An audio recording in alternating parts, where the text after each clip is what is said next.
شبكة قاعدة على ظهر الحمامة. حلو. شتا شدة. ايش؟ يعقد حيل. شتا بعد وحدة. بعد شدة. انا ما قد بس ايش؟ ايه. انا ما لا قد. وحدة. سمتها حيل. قوية. حلو. سهل الأمور. طيب إنه بنروح خلينا نفقع على الخيط. نشوف شبابنا.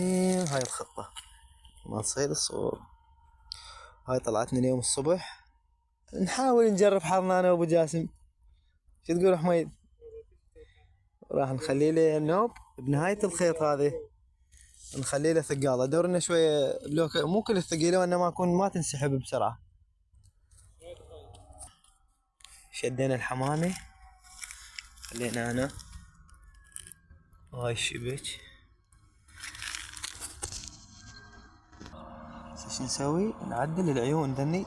يعني هو كل ما تنصب الشبكة تعدل العيون على مود شنو صاير بهالصورة هاي. على مود من يجيك شي العيون ملياتك ما مخربطات. دلي.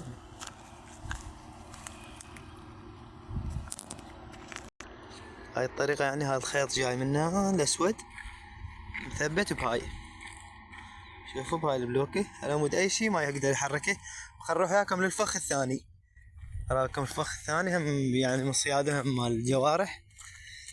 بس هاي يسمونها قرشعة صغيرة.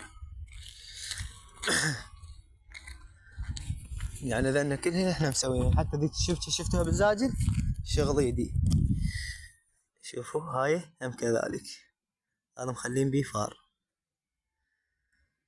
وإذا صدنا شي راح نصوره وندمج لكم هذا الفيديو. ولا تقصرون ويانا باللايك والاشتراك. والله يرزق الجميع ان شاء الله. وفي امان الله ونشوفكم خير.